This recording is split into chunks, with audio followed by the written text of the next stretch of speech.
My dad forgot to buy a gift for my 4-year-old kid at Christmas. Said she didn't earn it after the way she acted. All the other children received gifts, including a dog. I got her jacket and we left. At 9:20 p.m. selfish dad texted, "Don't forget the utility payment." I didn't argue, I don't understand how people can be that selfish at their age. You'd think by the time you're pushing retirement, you'd have figured out what kind of person you want to be.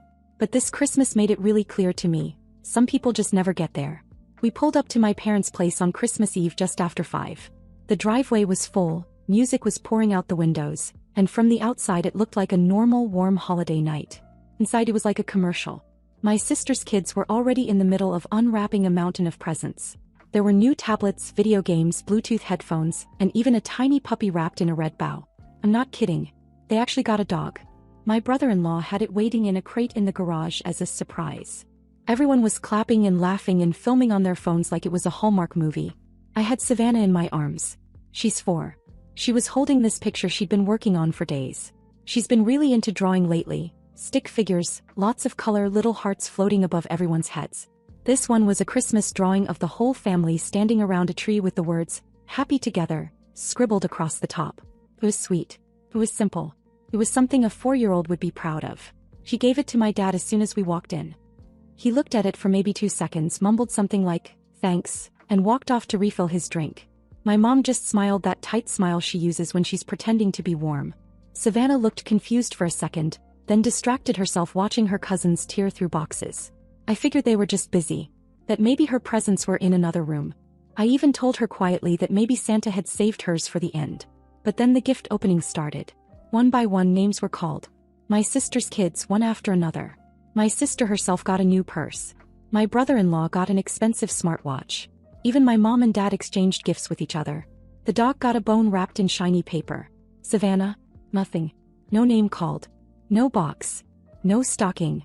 She sat there the whole time with her hands in her lap, smiling like she still thought something was coming. I waited, expecting someone to say, "Oh wait, we forgot one," or maybe that they were saving the best for last. But it just didn't happen. Everyone moved on. The food came out. People started talking about dinner plans. I asked quietly if they had something for Savannah. My mom looked at my dad. He said in front of everyone, she didn't earn it. Not after the way she acted last time. He was talking about a meltdown she had 2 weeks ago during a visit. She missed her nap, got overstimulated and cried. That was enough for him to decide she didn't deserve Christmas. No one reacted. No one said anything. My sister looked at her phone. My mom picked up a tray of cookies. My niece ran by laughing with a new VR headset on her face. I couldn't believe it. I walked over, grabbed Savannah's jacket and told her we were heading out. She didn't cry. She just asked if Santa maybe left her presents at home instead. In the car I kept it together for her. I told her Santa probably just hadn't made it to Grandma and Grandpa's house yet. That maybe he was saving something special for later. But when we got home I opened the trunk and sat there for a second, breathing. I kept seeing her sitting on the carpet empty-handed, watching everyone else rip into gifts with bows and batteries and laughter. Then my phone buzzed. It was 9:20 p.m. "Don't forget the utility payment." From my dad. The same man who had just let my daughter sit through Christmas with nothing while the family dog got a squeaky toy and a stocking. I didn't reply. I didn't say anything. But I made a quiet promise to myself that night. I wasn't going to play this game anymore. And the next time he needed something I was going to say no. The next morning I could still hear Savannah's voice in the back of my head. Maybe Santa left them at home instead. She had no idea. No idea her grandparents had made a conscious choice to give her absolutely nothing. Not even a stocking. Not a chocolate. Nothing. And she still gave them the benefit of the doubt. I got up early and pulled out the stash I'd hidden in the guest closet weeks ago. Gifts I was originally going to give her on Christmas morning at my parents' house. I'd wrapped them in red and silver paper with a handwritten note on each tag from Santa.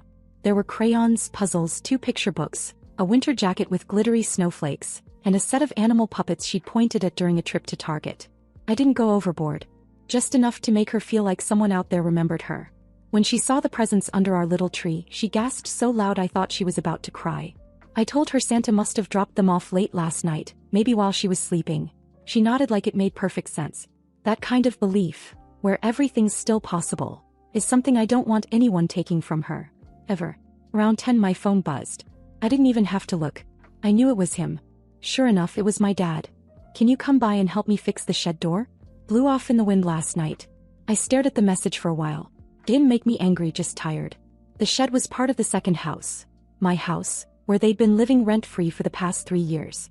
It used to be a rental, but when their own home started falling apart, I stepped in because I didn't want them stressed or homeless. I handed them a key, told them it was theirs for as long as they needed it. But apparently that kind of generosity doesn't come with any guarantee of basic human decency. I texted back, "Can't today." He replied almost instantly, "Won't take long." Then a second text 10 minutes later. "Please?" He had never said please to me in a text before. That was new. I stared at it, then typed back, "Not today." No exclamation mark. No sorry. Just flat. Just final. For once, I didn't feel the need to smooth things over. A few minutes later, another text came in, this time from my mom. "Are you mad?" I didn't answer. I knew she didn't care whether I was mad. He just wanted to gauge how much trouble they were in. How long I planned to hold this over them. Then the phone rang again. Him. I let it go to voicemail, then it rang again. I finally picked up.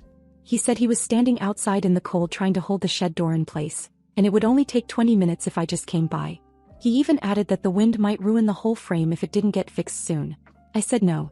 He paused, then laughed like I had just made a dumb joke. Not even a real laugh. More like that scoff he does when he thinks someone's being overly emotional. He said, "Seriously?" I said, "Yeah. Seriously." Then he hung up. No argument, no shouting. Just hung up like I wasn't even worth a goodbye. I looked at my phone for a second. I thought about every time I had dropped what I was doing to help them. Every time I changed plans, said yes, showed up, paid for something, stayed quiet. I realized this was the first time I had ever told him no.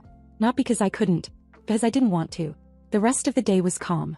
Savannah played with her gifts and made up a whole story about how Santa had forgotten to stop at Grandma and Grandpa's house, but he remembered later and came to ours.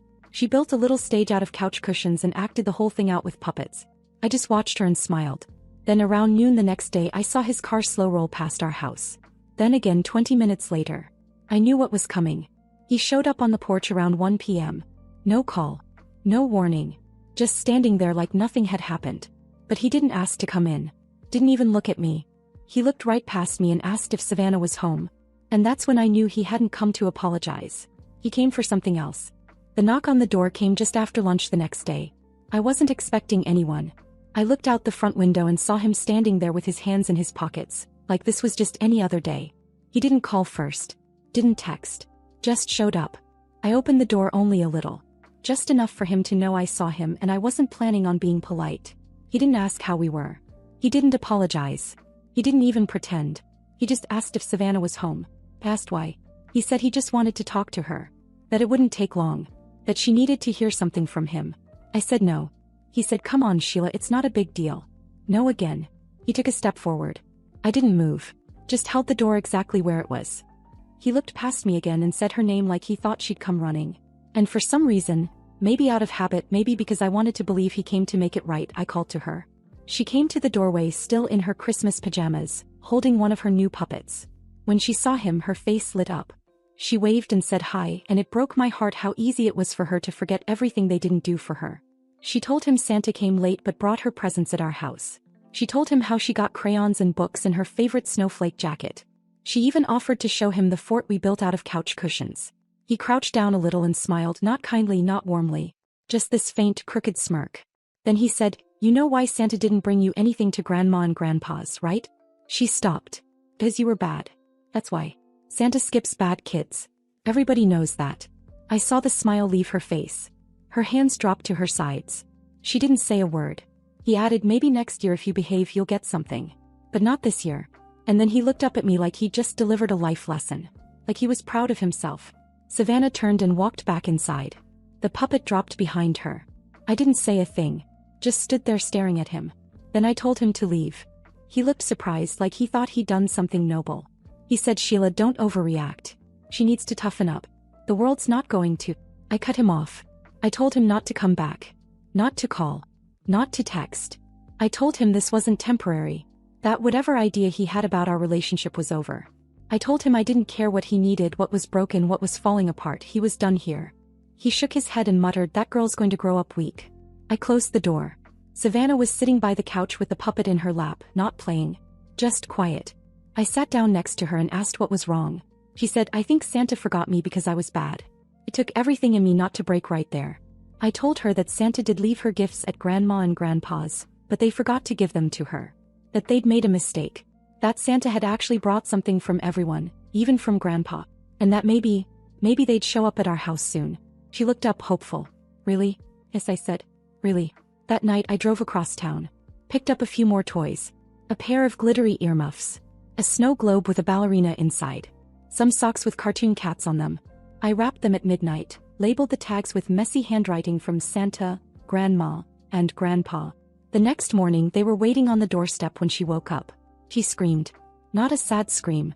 A happy, loud, squealing kind of scream. She kept yelling he remembered me. Grandpa remembered me. I told her I was proud of her. That she was a good kid. A great kid. And that sometimes adults mess up but Santa always sees. She didn't stop smiling for the rest of the day. But I wasn't smiling. Not even close. Because the more I watched her dance around the living room in those ridiculous socks, the more I realized something I'd never admitted to myself before. They didn't just forget her. They didn't forget me either. They never saw us at all. And I owned that house. The one they were living in. I'd given it to them out of kindness, out of guilt, out of a leftover sense of daughterly duty. And they used it like they earned it. That afternoon I got in my car, drove to that house and knocked on the door. My mother answered with a confused look. My dad was sitting on the couch watching TV like nothing had happened. I didn't yell. I didn't argue. I just said 2 words. Start packing. The moment I said it, my mother froze in the hallway like she misheard me. I stood there not blinking. Start packing. He kept looking at me like I was speaking another language. My dad didn't even turn the volume down on the TV. Just gave me a half glance like I was being dramatic again, and he didn't have the energy.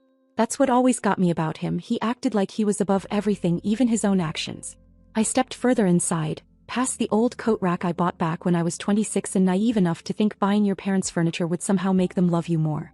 My voice was steady when I said it again. 3 days. I want this house empty. Keys on the counter. Nothing left behind. No lamps, no towels, no passive-aggressive birthday cards from years ago shoved in drawers. Nothing. My dad didn't move. My mom followed me into the kitchen, whispering like it mattered. She asked what was wrong. Was I still upset about the misunderstanding with the gift? That's what she called it. A misunderstanding. Not cruelty. Not humiliation. Not emotional damage. Just a tiny little mix-up. She asked, "Are you really kicking your parents out over a toy?" That's when I realized how far gone they were. I told her it wasn't about a toy. It was about how they treated Savannah like she was nothing. How they went out of their way to exclude her to make sure she saw it. And how my dad stood on my porch, looked her in the face and told her she was too bad to deserve love. I reminded her that I bought this house. That they were living here because I gave them the option when their own house became unlivable. No rent, no strings. And this was how they used it. She started to tear up. She always cried when logic cornered her. Then right in the middle of it, the front door opened. My sister walked in with 2 bags of groceries like this was a normal Tuesday. She stopped dead when she saw me, then rolled her eyes so hard I could practically hear it. Let me guess, more drama. I hadn't seen her since Christmas Eve. I had nothing to say to her. She didn't even look at Savannah that night. She just whispered something to her husband and laughed when we left. I told her the same thing I told them. 3 days. You all need to be out. She gave this sarcastic laugh and said, "You're not serious. You're actually kicking your own family out." Over what? A 4-year-old's tantrum? I said no. I was kicking them out over the years of insults, backhanded comments, favors returned with manipulation, silence when it counted, and cruelty wrapped in excuses. Savannah just happened to be the final line. They crossed it. Then my sister dropped it. The thing that felt like it had been waiting years to be said. "You've always been jealous. Since Dad called me the favorite. You could never stand it." My mom flinched. My dad didn't say a word. And my sister didn't even realize she'd said something ugly. She thought she was just being honest. I said, "Thanks for confirming what I've always known." She said, "You'll regret this." I said, "Maybe. But you'll be gone by Friday." Then I left. That night I got a string of texts. One from my mom trying to guilt trip me. One from my dad that just said, "Very mature." And 3 in a row from my sister that started with insults and ended with threats about lawyers and our legal rights as tenants. Like I hadn't already spoken to mine. The next morning I drove by. Their SUV was already half-packed. My sister's husband was dragging a storage bin across the driveway. My mom was on the porch folding blankets like she thought if she looked busy enough I'd change my mind. On day 2 I drove past again. The blinds were closed. Nobody waved. On day 3 they were gone. The house was quiet. Spotless, actually. They left the keys under the mat like they didn't even want to say goodbye. I walked inside and just stood in the middle of the living room, staring at the empty space where their stuff used to be. Where my dad used to sit and criticize everything. Where my mom used to hold court from the kitchen, pretending she was some benevolent matriarch. I thought I'd feel free. Light. Like something had finally lifted. Instead it was quiet. Unnaturally quiet. And then just after I put the keys on the counter and turned to leave, there was a knock at the door. I thought maybe they'd come back. Maybe my sister forgot something or my mom wanted one last word. But when I opened the door, it wasn't any of them. When I opened the door I expected yelling. Maybe my sister again, all bark and entitlement. Or my mom crying just enough to make herself look like the victim. I was ready for that. But it wasn't any of them. It was Aunt Janice. She was standing there in a winter coat zipped up to her chin, holding a brown paper grocery bag in one hand and a big blue Tupperware in the other. No expression, just a straight look like she'd been thinking about this visit for a while and finally decided to make it happen. I stepped back without saying anything. She walked in calm as ever like she'd been here yesterday. She put the Tupperware on the kitchen counter and then looked at me. She said, "I saw everything." Then she added quietly, "I was there. I didn't think anyone noticed me. I hadn't. On Christmas Eve I barely registered she'd even come by. I remembered a quick wave and her dropping off cookies before heading out again. What I didn't know was that she'd hung around long enough to see the entire thing unfold. She told me she was standing by the hallway during the gift exchange halfway behind the coat rack, trying to get her gloves from the closet when it all started. She saw Savannah hand my dad the drawing. Saw him fold it in half and act like it meant nothing. Saw the way Savannah waited for a present that never came. And she saw me leave with her. She didn't say anything then because, in her words, it wasn't my fight. Then she paused. Looked at me like she'd been carrying the weight of it for 2 weeks. And now I wish I had made it mine. She opened the grocery bag and pulled out 2 wrapped boxes. One with shiny gold paper and a silver bow. The other wrapped in comic strip paper with a candy cane ribbon. One said to Savannah from Aunt Janice. The other said to Sheila from someone who knows you're not the crazy one. He smiled when I read the tag. Then she asked if she could sit for a while. I nodded and made us both tea while Savannah peeked from the hallway, then ran up and hugged Janice like she'd known she was coming all along. We sat on the porch, wrapped in old throw blankets while the sun dipped low behind the neighbor's fence. He told me more. More than I was ready for, honestly. She said my dad had been talking about Savannah for months. Not just once or twice but repeatedly. How she was too dramatic, too loud, too needy. How he wanted to make sure she didn't end up like her mother. I laughed a little. Because of course, it always came back to me. She said my mom didn't stop him. My sister laughed every time. And nobody told me. I asked her why. She looked out across the yard and said, honestly, because everyone's afraid of your dad. Even now. It was strange to hear that. That the man who barely moved from his recliner, who hadn't worked in a decade, who always pretended to be the smartest one in the room, was somehow still feared. And maybe that was part of it. Maybe we'd all been trained to tiptoe around him. But I wasn't doing that anymore. Before she left, Janice handed Savannah her gift and told her it was from Santa's backup team. She leaned down and whispered something in her ear. Savannah laughed and hugged her so tight Janice actually staggered a little. Then she kissed me on the cheek and said, "You did the right thing, kid. Even if it doesn't feel like it yet." When they were gone, I sat in the living room in the kind of silence you can't buy. Savannah fell asleep on the couch with the gold box still half wrapped in her lap. I sat there and just listened to the quiet. And for a moment I let myself believe it was over. No more guilt. No more manipulation. No more gaslighting. Then just as I was cleaning up the mugs from the porch I saw it. My dad. Standing in the driveway. No car. No coat. Just standing there, hands in his pockets, staring at the house like he had something to prove. I didn't go out right away. I watched him for a few minutes through the blinds. And when I did open the door I didn't ask what he wanted. I already knew. He didn't walk up to the door. Just stood in the driveway, hands shoved in the pockets of that old gray sweater he always wore when he wanted people to think he was harmless. No jacket. No bag. Just him, as if showing up empty-handed made it easier to pretend the past 2 weeks didn't happen. I opened the door but didn't step outside. Just leaned against the frame and waited. He stood there for a full minute without speaking, then finally said, "I figured you'd cool off by now." I didn't answer. The wind blew between us, hard and sharp.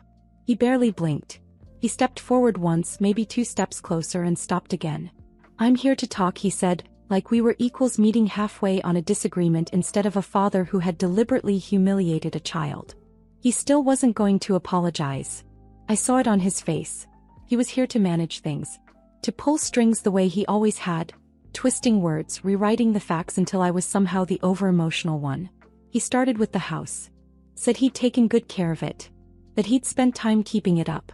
That it wasn't fair to throw away everything we've built because of one incident. He never even said Savannah's name. I reminded him the house was mine. That no one built anything together.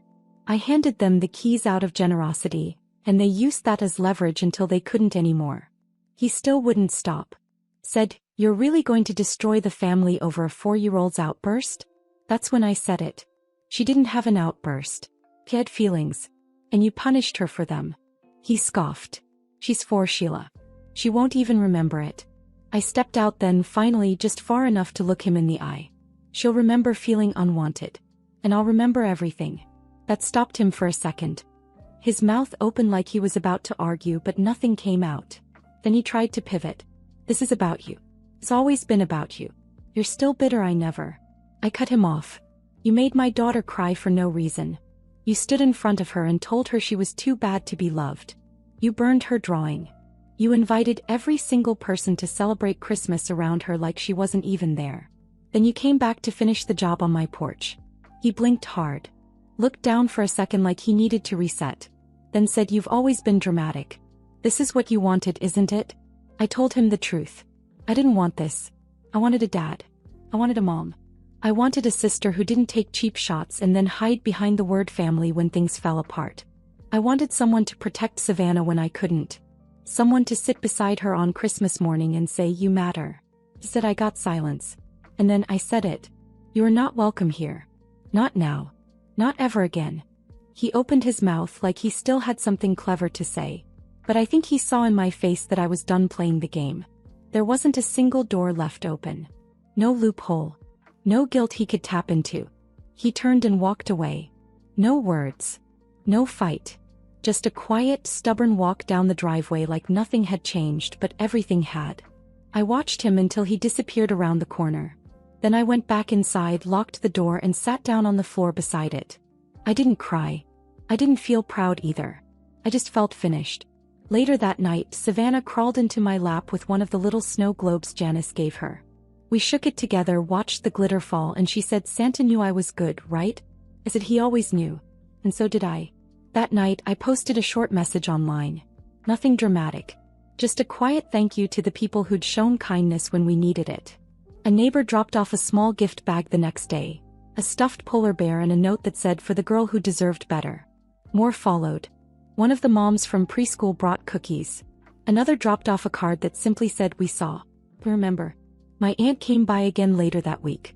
This time with a board game and 2 slices of pie. We played at the kitchen table, Savannah insisting she read the instructions. When she fell asleep later on the couch, Janice looked at me and said, "You broke a cycle, Sheila. That's bigger than people think. The house is quieter now. Not just in sound but in spirit.